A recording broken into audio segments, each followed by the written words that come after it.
नमस्कार दोस्तों, मैं पवन कुमार बेरवा टेक्निकल स्किल चैनल में आप सभी का स्वागत करता हूं। दोस्तों, आज हम देखेंगे वाट मीटर के बारे में। वाट मीटर के बारे में संपूर्ण जानकारी, वाट मीटर के द्वारा पावर को कैसे कैलकुलेट किया जाता है, इसका प्रैक्टिकल करके हम रीडिंग को, पावर को किस तरह से एक रीडिंग में नोट करते हैं। तो चलिए देखते हैं वाट मीटर के बारे में। तो सबसे पहले हम देखेंगे कि मेरे पास दो वाट मीटर है। एक हमारे पास डिजिटल वाट मीटर, दूसरा है हमारे पास एनालॉग वाट मीटर। तो हम जो बात करने वाले हैं वो है एनालॉग वाट मीटर की। तो सबसे पहले मैं आपको बताना चाहूँगा कि जो मेरे पास एनालॉग जो वाट मीटर है, इसकी रीडिंग जो है 0 से लेकर के 5000 वाट तक का है। यानी कि इसके द्वारा मैं 5000 वाट तक का लोड को कैलकुलेट कर सकता हूँ। तो दोस्तों, मैं आपको बताना चाहूँगा इसके कनेक्शन के बारे में। पीछे में आप देखें तो इसमें एक सर्किट दे रखा है, इसका पूरा कनेक्शन है। इसमें 4 टर्मिनल होते हैं, M, L, C, V।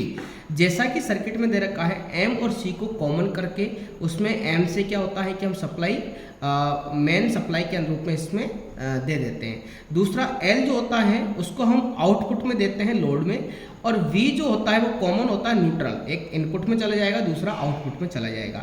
तो हम यहाँ पे इसको लाइव प्रैक्टिकल करके देखते हैं कि किस तरह से इसका प्रैक्टिकल किया जाता है और कैसे रीडिंग ली जाती है। इससे पहले मैं बताना चाहूँगा आपको, M का मतलब होता है मेन सप्लाई, L का मतलब होता है यहाँ पे लोड, C का मतलब होता है कॉमन, और V का मतलब होता है न्यूट्रल। तो चलिए देखते हैं इसका प्रैक्टिकल करके। तो जैसा कि इसमें आपको सर्किट दे रखा है उसी के अकॉर्डिंग अपने को कनेक्शन करना है। तो मैं क्या करूँगा, C और M को सबसे पहले मैं कॉमन कर देता हूँ। तो C को मैंने क्या किया, यहाँ पे एक वायर लिया और उसको यहाँ पे कॉमन कर दिया।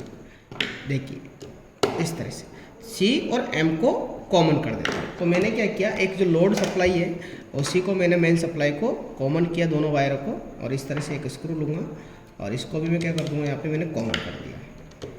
तो ये C और M मैंने अकॉर्डिंग टू डायग्राम इसको मैंने क्या किया, कॉमन कर दिया, जैसा कि आप देख रहे हैं। अब इसमें जो है L जो है लोड में जा रहा है, तो मेरे पास एक लोड का पॉइंट है और मैंने यहाँ पे जो L को यहाँ पे लिया और लोड के कनेक्ट कर दिया। ये लो,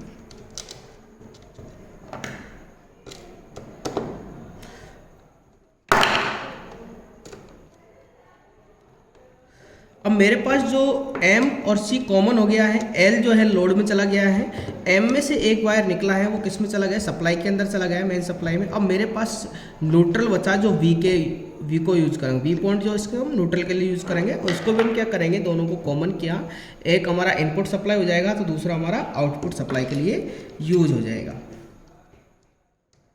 जैसा आप देख रहे हैं। तो इस तरह से हमको सारे कनेक्शन कर देने हैं, और कनेक्शन लूज ना हो, ध्यान रखें, नहीं तो स्पार्किंग हो सकता है।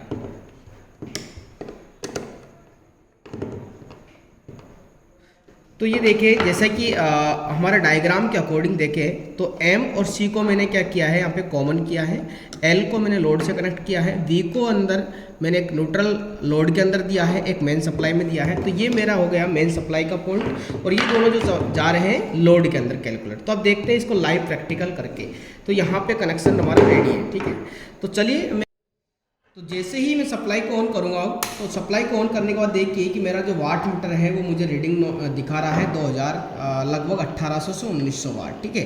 तो क्योंकि मैंने इसके ऊपर एक हीटर का लोड कनेक्ट किया है, जो हीटर की रेटिंग जो है उसका पावर कितना है, उस पावर को ये हमें रीडिंग के रूप में दिखा रहा है। अब जैसे देखिए, हीटर को मैं कम ज़्यादा करता हूँ, तो यहाँ पर आप देखेंगे कि इसका हीटर को कम किया तो ये लोड जैसे कम होगा तो इसका रीडिंग भी कम हो जाएगा। तो इस तरह से वाट मीटर के हमारे रीडिंग नोट कर सकते हैं, या फिर वाट मीटर का कनेक्शन कर सकते हैं। अगर आपको वीडियो अच्छा लगा है तो वीडियो को लाइक करें, शेयर करें। अगर हमारे चैनल पर आप नए हैं तो चैनल को सब्सक्राइब करें। Thank you so much.